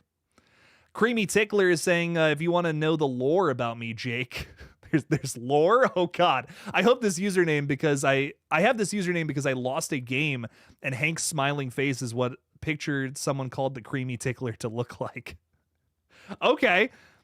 So you basically lost the game, had to make your name that. I mean, it stands out, dude. I'll be honest. You know, Creamy Tickler, that can mean anything, and that's upsetting. It's making me laugh. So, I mean, you might have lost a game, a bet, whatever, but I'll tell you what, I'm still cracking up about it. What's the lamest Scream kill? Asks Austin Allman. This is a good question. To me, it's Jerry O'Connell in Scream 2. That's fair. That's okay. That's fair. The only reason I think I kind of like that one is because it's kind of it's upsetting for Sydney. It's like, damn, she finally got a good dude, someone who she could actually trust, and dude got executed. I could see seeing that it's lame, though. I respect that. I think some of the kills in Scream 3 are kind of lame. They're like off the camera stabs and shit. Like Angelina's death, so to say, right? Because a lot of us still believe she's out there and still a killer. I can see saying that one is like one of the most lame ones. My camera's just a little off. There we go. That one's kind of up there for like, that's kind of whatever. A lot of the Scream 3 ones are kind of lame to me, if I'm being real. Lots that you can lump in there, I feel. Jace you know what the most lame kill is? I'm sorry. Hang on. There's such an obvious answer. Is it Holly or Haley from the second movie? Just like getting stabbed, which spatial logic doesn't even make any fucking sense there. Somehow Ghostface ran all the way around that street and then stabbed her. It's such an unceremonious death. She's a really good character and she gets killed in like the lamest fucking way. Oh yeah, I hate that kill, man. That sucks. Great character. Terrible death. Jace Crawford is saying, Jake, you know the latest on Evil Dead Burn? Not a ton to report, unfortunately. I think we got a cast list as of recent, like something more fleshed out. I believe that they shot it. If I'm not mistaken. And I'm remembering this now, it's all coming back to me. So a lot of people I think it's coming next summer, if I'm not mistaken, and that there's some rumors going around that Bruce Campbell is somehow involved with it again, somehow going to be in the film. But, the thing that makes me not trust that 100% is that we know that Bruce Campbell technically is in the last 2 Evil Dead movies, but in like small inconsequential roles. Like he just shows up at the end of Evil Dead 2013, if you've ever seen that before. I think he just kind of like looks at the camera and says groovy, and that didn't really go anywhere besides the show, I guess. We also know that he was a voice in Evil Dead Rise, one of the voices that plays on the vinyl record or whatever. That one of those is very obviously Bruce. Like if you listen, it's like, oh yeah, that's Bruce's voice. Heard that a few times here, so that's pretty cool. A lot of people speculate that's actually Ash too, which is cool. Like that's like an alternate universe Ash or something like that. But lots of crazy theories about Evil Dead Rise. Evil Dead Burn, though, I would love to see this character pop up. And trust me, no complaints there. That would be fun to see him come back. Would be nice to know that's not the last of Ash after what we saw of him in the TV series. After we kind of got left on a cliffhanger too, man. You know, that was kind of like, I kind of want to see more from that. Definitely would love to see more of him if that's even possible. Because I know he said a while ago he's kind of done, you know, with Evil Dead playing Ash and all that. Josh Idle is saying, what do you think about K-pop Demon Hunters? This sounds like an insane new show. K-pop Demon Hunters. I could see him with like crossbows or something, shooting demons. I think it sounds insane, is what it sounds to me. Are they singing? They're singing tunes and hunting demons. I mean, that's a show and a half, if I've ever heard one. There's an audience for that. There's definitely an audience for that. Triple Glax is saying another good movie on Tubi is The Basement. It's Twisted. The Basement. I don't think I've heard of that one. But I like the title. Basements are scary. Fuck basements, man. Cineverse Rewind is saying, what happened to your video, The Quarry? I've been trying to find it to watch it. So The Quarry, here's my thing about The Quarry. There's an option to make it that the music is not copyright stuff, and we turned that on.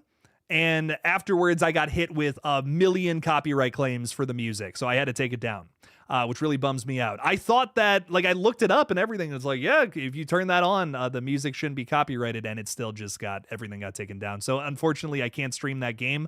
I might make a video of my playthrough of The Quarry, because when I was going through it on stream, for those who did see the stream, you guys know I was in a really chaotic mood that day, and I was just like doing whatever the fuck. I'm like, let's do the worst option here. Like, let's do something that's like definitely going to lead to the bad thing.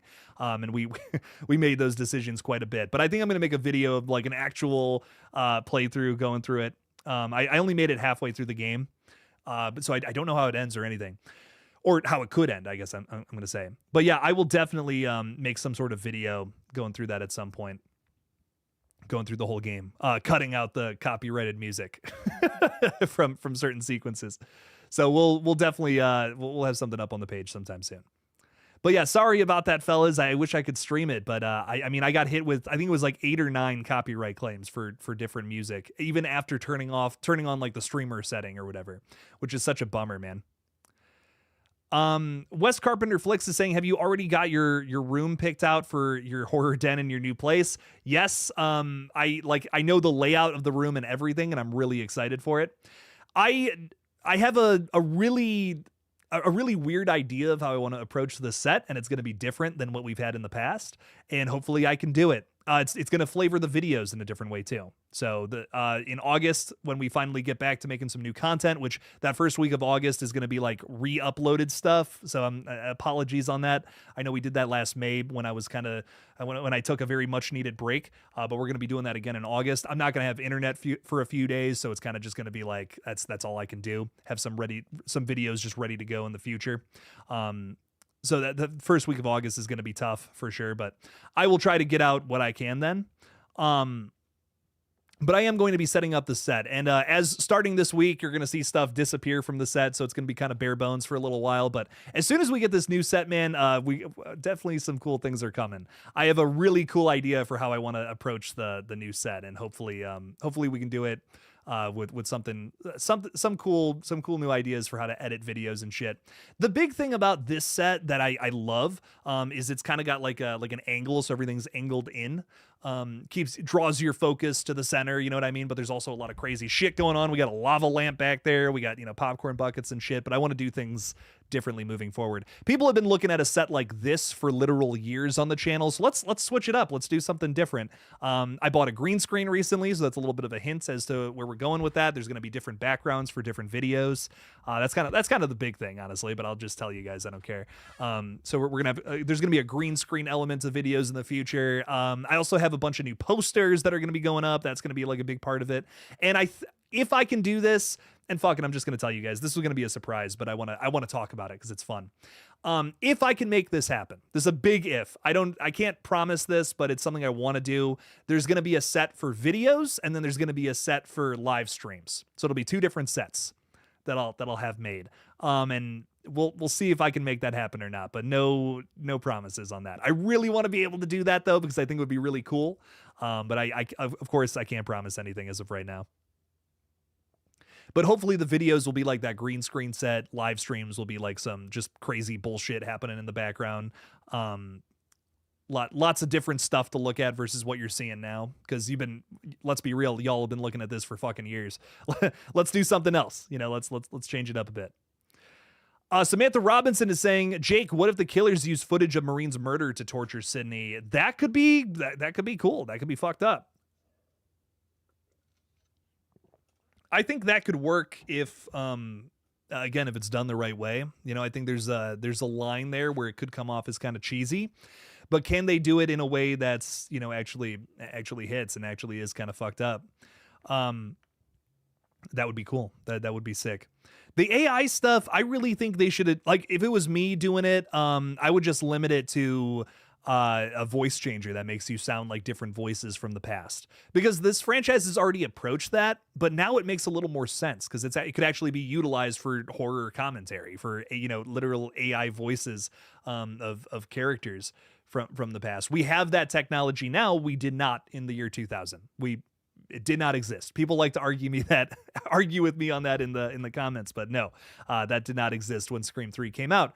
But now that it does, we can utilize it as commentary on how that's something that they're trying to integrate into movies, and nobody who really likes art in general wants that. Our art is something that takes sweat, blood, and tears, and it's not just at the click of a button you can have it be created.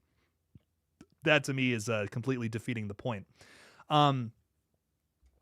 So hopefully they're able to find a way to specifically comment on that in this new movie and have it have some substance, but also be fun. It's a Scream movie. I don't want it to just be getting up on your soapbox and saying shit to you. That's not the point. We gotta have fun with this too. But it's a thoughtful popcorn movie, as Jordan Peele once said. You know what I mean? We gotta have some thoughtfulness to it, but it's also gotta be fun. You know what I mean? So hopefully it's a bit of both. The Chain TV is saying, Jake, I think it's perfect marketing for I Know What You Did Last Summer, released this summer. You're goddamn right. It's I Know What You Did Last Summer. If they released this in December, I'd be rioting. What do you mean? You can't do I Know What You Did Last Summer in December. Fuck that noise. Yeah, no, I'm here for it though. I really hope this movie's good, Chain. I'm rooting for it big time. I love a lot of the new actresses that are attached to the project too. I'm a huge fan of Madeline Klein, who was on Outer Banks. If you guys never watched that show, very good over on Netflix. I know a lot of Netflix shows are like, that wasn't very good. But dude, Outer Banks, big surprise, man. Season 1 and season 3 of that show are particularly sharp and fantastic. So that's an easy one to get into because that first season's so good. Hot take, season 2 and 4 are a little bit of a dip, but still really enjoyable and watchable. And then season 3, I think, is the best season of the whole show so far. We have a season 5 coming out. I'm expecting it to fucking bang, especially because season 4 had a cliffhanger. I won't say any more than that, but there's a cliffhanger, and I think something magical is going to happen in part 5. That's my little hint for those who have seen it without spoiling anything. Magical is the key word there. But Tom, Chase Sue Wonders, I also love her quite a bit. She was great in Bodies, Bodies, Bodies. I think that whole cast was awesome. And I guess I'm in the minority with this one, but I loved that film. I bought it like the moment it came out on 4K. This is, again, hot take. This is my favorite murder mystery of the 2020s. I think it has absolutely the very best twist of the 2020s. I get crucified whenever I bring that up though. So I know I'm in the minority there, but out of all of the different murder mysteries I have covered on this page from this decade, I think that easily has my favorite twist of any of them, without a doubt. Richie, Amber shooting Liv in the face, I think is a close second. That is a big shock, but man, that the ending of Bodies, Bodies, Bodies is a gut punch, bro. In a good way. It almost punishes you for thinking about something the entire movie, and I kind of love that. but it also says a lot about the story that's unfolded in the film. And I here's my thing. There's a lot of people who will, I know the chats are going to roll in here. A lot of people are going to say, I was so annoyed with that film. The characters suck. That was the point. Like, I beg you to watch it again and realize that these characters are stupid and insufferable, and that's the whole point. I'm begging you to try it again because, man, honestly, it didn't take me until the second watch till I really appreciated everything that was going on. But I'm like, these characters fucking suck, and that's why we're telling this story with these characters. And I'm like, yes, this is sick. I want a rare movie where I hated the characters, but I just loved the film. So just so much, I really appreciate it. I'm a bodies enjoyer, but maybe that's just me. Picky Piggy is looking forward to the Poppy Playtime Chapter 3 stream. We're doing that tomorrow. We'll likely be finishing it on a stream sometime later on in the week. When am I doing another Dead by Daylight stream? Sometime soon. I know we have there was like Walking Dead characters, but I'm like, I don't know if I'm going to do that on a stream. Maybe sometime soon. I kind of want to get like honestly, my goal with the gaming channel is to get a flow of like repo streams seem to be really popular over there. Dead by Daylight streams. I want to get one of those in a week. And then I also want to stream just a typical, like a story-based game as well. So like a Poppy Playtime, essentially. Want to keep some kind of story going throughout the week as well, because I think that would be fun. But if possible, I think I might do a Dead by Daylight stream sometime this weekend, maybe. I don't know. We're gonna figure it out. We definitely have a Saturday stream coming up this week where we go for like 8 hours because those have been insane and definitely get chaotic towards the end. Let me tell you, those have been fun. Marvel Lord is hanging out with us saying, hey, Jake, my newborn was born on the 29th of last month. Congratulations, my friend. Oh, my God. I'm happy to have him. That's wonderful, dude. Oh, my God. Congrats. That's great. Marvel Lord, I'm so happy for you, my friend. I hope you get to show the little fella some horror movies one day. Yeah, a couple of years, but definitely at least a couple of years. But hopefully you get to share that with the child. That's wonderful. I'm somebody who I really want to have kids one day. Would love to make that happen. Would love to be a father. So I'm envious. I think that's wonderful, dude. So absolutely great to hear. Hope you have nothing but love in that household. Devontae Arnold is saying, I think this could be Neve Campbell's most badass Scream movie performance because she's been through this 20 plus years. She's much smarter. She has a family now, and now she's much stronger mentally. I 100% agree, Devontae. That to me is how you portray Sidney Campbell. I'm getting a little tired. Sidney Prescott in this movie. You know what I was thinking of? I was thinking of Scary Movie where she's Cindy Campbell. That's fucking hilarious. No, Sidney Prescott, yeah, no, I absolutely want to see her be a fucking badass in this movie. And you're right, she's been through this a million fucking times. She's got to be a fucking badass, got to know what she's getting herself into this time around, and has to kick the shit out of these new ghost faces. I see ghost faces, a lot of these characters, as just these greasy, gross little weirdos. You know what I mean? And they're just like, they're doing whatever they're doing for some super petty reason almost every single time. So I want to see Neve Campbell just go up against these insufferable characters and kick their fucking asses. So hopefully we're able to see that in this new movie, and she's not being tricked by AI videos.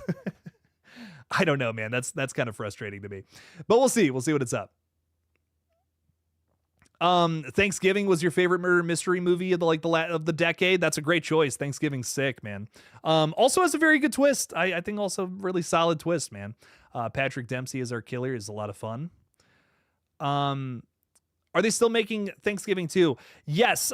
So Tom, you might have heard me talk a bit about it before, if that's what you're saying there. But yeah, Thanksgiving 2 is still on. They're filming it soon, and it's probably going to release in November of 2026. They won't have enough time to get it done for November of this year. Just post-production on something like that's going to take some time. So I can't see it coming out in 2025, but it will likely come out next November. And yeah, like you hit on probably the big reason there is that Eli Roth just started his own movie studio. He's been very busy with that, creating a bunch of low budget horrors that are unrated, and releasing them in a similar way to Terrifier 3, giving them a lot of, time at the theaters, to make a ton of, hopefully a lot of money off of very low budgets. The first one of these movies comes out this August. So it seems like Eli's focus right now is promoting that movie and kind of getting into that. My guess is they start filming for Thanksgiving 2 this fall, after Jimmy and Stig's releases at the top of August. So that's my guess as to why there hasn't been a whole lot of announcements and motion with it, but I think very soon we'll have something to talk about. But yeah, just give Eli some time, I guess is my point. House of Ashes streams, and Outlast. Wow, lots of good games. Yeah, we'll definitely get some more games here soon. I think a big reason why I want to get into more games is you guys have been requesting a lot of games over on the Discord, and I want to try to play more of these. Poppy Playtime Chapter 3 is one that's been requested for a long time, so that's why we're finally getting to that this week. And we'll definitely, we'll definitely get more games in the rotation here soon. And Tom's asking, I haven't even heard of Jimmy and Stiggs. What the hell is that? Dude, look it up. Look up the trailer for this movie. It looks sick as fuck. It's a low budget alien movie, and it's is it not Joe Dante? That's Joe Bagos. It's him writing, directing, and starring in this movie where it's a revenge flick where he goes after the aliens that abducted him. And it looks insane. It looks like a practical effects neon showcase of splatter and gore and just a ton of blood and guts spraying all over the place. But yeah, definitely very excited for that one, Tom. Definitely do a look into that. Cryptic Haze is saying do a Doom stream. I love Doom 2016. That might be one of my favorite video games of all time. It's so much fun. You're just running around shooting demons and shit on Mars. It's crazy. Doom is some of the new Doom games are just amazing. So really loved that first one. I never played the sequel, and now there's a third new Doom game that I also have not played yet. But I got to get into them. I genuinely am a huge fan of that first one. It's funny, I rewarded myself with some time off after Red Right Hand came out years ago. This was like 3 years ago now almost. And what I did with my time off was I played the entirety of Doom 2016 in like a few sittings. That was a blast. That was how I took some time off and relaxed after the chaos that was Red Right Hand's release. But ton of fun playing those games. Julie is also hanging out with us. What's up, Julie? Saying, hey, Jake, Amnesia: The Dark Descent would be a great game to cover. Okay, yeah, hell yeah. Definitely have to check that out. I'm gonna write that. That one is one that I know is not in the Discord, so I'm gonna write that. Amnesia: The Dark Descent. Yeah, we have a few requests in the Discord that we're currently looking at right now. I'm like, ooh, I could play those. I want to finish Poppy Playtime because I'm halfway through that game, and I'm like, I could totally just wrap that up across a couple of streams. So that's probably going to be the next story-based streams we do throughout the week, moving into this week and next week. But past that, we'll definitely cover some other weirder games for sure. It's going to be I think it's going to be a lot of streams and shorts over on that page for a little while as we try to get everything figured out. But yeah, I'm really excited to cover some more games and do some more live streams, do some more playthroughs. It's definitely going to be a fun time for sure. Go subscribe to that page. Thank you guys again for 1,000 subs over there. I cannot believe we crossed that milestone recently. And yeah, we're going to be, like I said, we're going to be celebrating with a little stream tonight. Over there, we're going to be playing some Repo, just hanging out, vibing, doing some crazy shit with some friends. So it's going to be fun. It's going to be a good time for sure. I literally was like, do I have that stream set up? Like, I literally went over there just to check. I'm like, ooh, I can't remember if I did that. Pat and Jester is excited for Jimmy and Stiggs. Legitimately looks awesome. Very excited for that one. Devontae Arnold really enjoyed Circus of the Dead. I'll have to look into that one as well. The Saw games. Oh man, I haven't thought about those in forever. There's Saw games. Isn't it like PS2 or something like that? Like they're like older. They're like from the thousands, if I'm not mistaken. Man, it's funny. I see those at like secondhand stores all the time. Like you can like buy them for like way too much fucking money, but I'm sure you can get them online for like nothing at all. I gotta check that out. I gotta check that out for sure. Tom is saying every time you say Repo, I think of Repo the Genetic Opera. Great movie. So there's this new game called It's kind of new. It's in beta. It technically hasn't even released yet, but it's called it's just called Repo, and you play as this like robot in this apocalyptic wasteland, and you're stealing like objects from like a demon's house. It is a very weird concept, but it's really fun. If you've ever heard of Lethal Company, it's very similar to that. It's a good time, and it sounds spooky and dark and scary, but it's really funny and goofy. And I kind of really enjoy that. It has like some seemingly dark, cryptic lore, but it's just it's a really funny. It's turned into a goofy game that is just like kind of a lot of fun with your friends and shit. Really good time with other people. I recommend it a ton. It's super cheap too. I think it's like $10 or something like that on Steam, so not bad at all.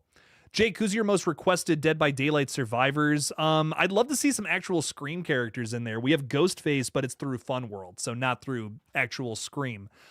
We just have a bunch of variations of Ghostface in that game, which is sick. But I'd love to play as like like Sam Carpenter and Sidney Prescott. That could be cool. That could be fun. I wonder what kind of I wonder what kind of perks they would have. You know what I mean? I feel like there's a lot of room for creativity there. For sure. Julie is saying, please, please, please continue The Quarry. I'm dying to see how your choices this far affect the characters. I will absolutely continue that. I'm going to have to do it in the form of a video over there, though, unfortunately. I got hit with so many different copyright things. I didn't get a strike on the page over there, which is nice, but I don't want to risk that, especially as we're just about to file for monetization. But I will do a video of The Quarry very soon here, so we'll get through that hopefully shortly.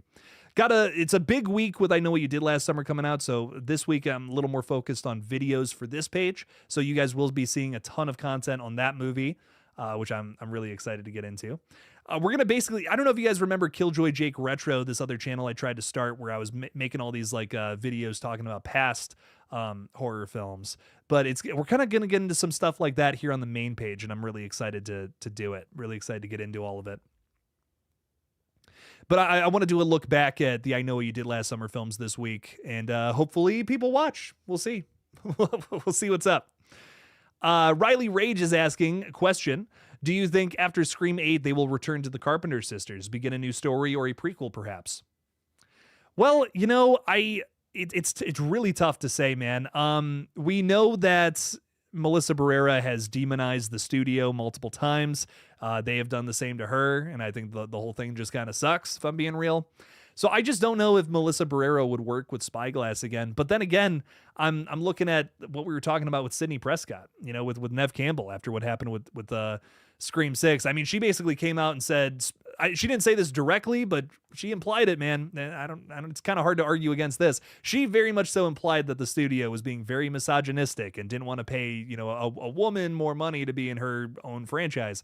So then, at that point, when that interview came out and we found out she wasn't going to be in Scream 6, I'm like, oh my God, they're never going to have Sydney in another movie. People are going to rebel. Like, I don't even know if people are going to see Scream 6. That's kind of where my mind was when all that came out. And now she's not only is she back in the franchise, but she's apparently leading this new movie.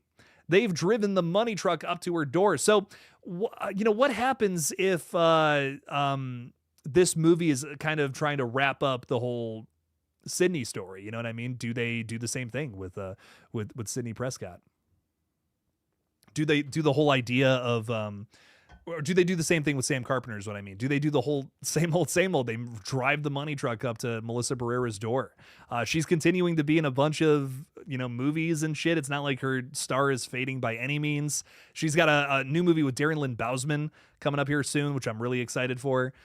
So I don't know, man. I'm starting to think that maybe maybe that something like that could happen. I thought it would be impossible to get Sidney Prescott into this franchise again, but here we are. So anything's possible, man. Anything could happen. I'm really changing my tune on everything going on with the Carpenter sisters. We'll see. We'll see what happens. What else is going on? Did you watch the I Know What You Did Last Summer show? I started it. I couldn't, man, I couldn't get through it. It was rough. I really tried it. I got the gist of what it was going for. I don't know. It was okay. I don't know. Didn't really grab me. We really don't need a prequel to Scream. Scream 3 serves as a prequel well enough. Feel like this is going to be getting into some prequel energy, man, but we'll see. Mad Apple is going to bed. Thanks for hanging out with us. We'll watch the rest on replay. Thank you so much. Appreciate it. Dude, Mad Apple, again, I really appreciate your support of the page. It means a great deal to me. Thank you for hanging out with us. Thanks for helping us hit our super chat goal and throwing $50 in, man. Really helps. Really helps out the page quite a bit. So thank you for being here, dude. And I hope you get some good rest. 4 more days out of the week, and then we're done. We're back to the weekend. Thank God. For Misery Gaming is saying, Jake, do you think that Critical Overlord is hitting on the fact that is he right about Ray being the killer? And I Know What You Did Last Summer. I could totally see it. I wouldn't be shocked if I Know What You Did Last Summer tries to do something to one up the new Scream movies. And to me, that would be a really cool way of doing it, making a legacy character a killer. That seems like something that is almost taboo in Scream. And it's not like I feel like we've talked about things being taboo in Scream, like things that they would never do.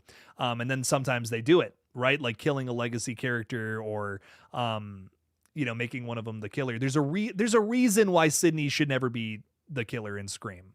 For, maybe killing Dewey off, that to me just feels like something that fans don't want to see because that's a beloved character. These are different things, in my opinion. Making Sydney the killer totally ruins a lot of the legacy for that character, where killing Dewey just ends the arc. It doesn't ruin Dewey's performances from the past. I don't think it does at all. If anything, it kind of it almost makes sense that he sacrificed himself, that he was the hero that went into it blind, leading with his heart, not so much his mind. That totally adds up with everything we've seen from Dewey before in the past. He's always been that character. Heart's always been bigger than his brain kind of thing. And that's how he goes out. That's how he dies, is knowing that the killer has to be shot in the head. I got to go back and make sure that happens. And then he's, fooled into looking at his phone when he shouldn't have been doing that. That all checks out with Dewey as a character for me personally. So I think that all works, and I understand why they would do that. But could they make him a killer? No, like that wouldn't work. Gale, maybe if it was Scream 2, you could have made Gale the killer, but not now. She's been through too much. I couldn't see her being the killer at this point. And Sydney, absolutely not. But with I Know What You Did Last Summer, it's a totally different beast. These are characters that you could reinvent in any way, shape, or form, really. It's been a long time since we've seen them. Hell, Ray was even kind of suspicious in the second. I think he was like a big red herring in in both of those movies. So I feel like you could totally spin him as a killer in this new movie in one way, shape, or form. And I think you could look at that. Some could view that as one-upping the Scream movies. It all comes down to execution at the end of the day. Like, did it actually work? Did it actually do something better than Scream 5 or Scream 6? That's yet to be determined. We'll all know in like 4 days here. But will it work? Hopefully. I think they're betting on something like that to work. I don't know for sure. I don't know much about the new I Know What You Did Last Summer, like how I do with Scream 7. But what I do know is I feel like the vibe from this one is we're going to try to do Scream 5, but better. That seems to be the way that they're marketing this one. That feels like the vibe. Will they be successful? We'll just have to see. That's a big question that this Friday is definitely going to answer. And I'm excited to talk about it on stream without spoilers Friday, and we will talk spoilers Monday, I think. I think we'll do some sort of spoiler review stream Monday, maybe Sunday. I don't know. We'll figure something out. But I totally think Ray could be the killer, but we'll just have to see. Is Ready or Not showing on Netflix or in theaters? I don't know where Ready or Not is in terms of streaming. Ready or Not 2 will be in theaters I think, is it next April? I think it's like next April sometime. And I'm excited for that one, dude. Ready or Not 2 is going to be fun. Great cast. I don't know if you guys have seen the cast list for this or not, but oh my God. So of course, Samara Weaving's coming back, but we also have Catherine Newton from Lisa Frankenstein and Freakies. A lot of great movies under her belt already. She's going to be in Ready or Not 2, like co-leading alongside Samara Weaving. Then we also have David Cronenberg, not the director, acting in this movie. That's fucking insane. Okay, rock on, David. I think David's kind of having a late life crisis. I feel like this is totally speculative, but his latest movie was all about how his wife unfortunately passed away recently, which is really sad. But I think he's just kind of saying like, screw it, I'm gonna be in a bunch of movies. Like I could totally see him having this weird like late career acting. Like he's been in stuff, you know what I mean? He's had cameo appearances in movies, but I feel like he's gonna just say like be balls to the wall, start acting in a bunch of movies. Why not? He's a horror legend, man. Let him do what he wants. That would be so cool. But he's in this. Sarah Michelle Gellar's in this. It's got a great cast overall, and it's coming from our Radio Silence boys. They rock. Come on, this has got to be good. So Ready or Not 2, I'm very excited for it. When is the Angry Orchard Friday the 13th short supposed to come out? I'm assuming San Diego Comic-Con. That makes sense, right? I could totally see that happening. I think Jason Universe has a panel there, if I'm not mistaken. So it's got to be that. They're probably going to show it to people early, and it'll start playing as an ad or something early. And I'll do a whole video on it. You know, it's Jason's return, kind of. Even if it is a commercial, it's something. So we'll see. We'll see what it's all up. What's all going on. Jake, will you stand up and yell in the theaters when Jennifer Love Hewitt says, what are you waiting for the memes? It'll be like Chicken Jockey all over again. Dear God, no. No, I will not do that. But I hope other people don't, you know. That the Minecraft movie, man, that's a whole can of worms. I'm not going to get into that, but wow, that was wild. All those videos that came out from that was insane. All right, folks, I think I'm going to probably wrap this up. I want to be able to eat something before we get into our gaming stream here. But if you're still hanging out with us and you still want more horror in your life, stop on over at 6 p.m. Eastern time. That is like an hour and 15-ish minutes from right now. We'll be playing Repo over on the other channel, just playing some video games, vibing out, maybe even talking some horror. You never know. You never know what happens over there. Chaos ensues, though. That's one thing I can guarantee. So stop over there. Go subscribe to the gaming page if you have not already. And again, I appreciate you guys so much for hanging out with us. Thanks for supporting the page. Cannot wait to see what this Jason short is all about. And of course, I know what you did last summer this weekend. We'll be talking about it on Friday. Thank you guys so much for hanging out with us. As always, don't forget to kill it out there, y'all. Peace out.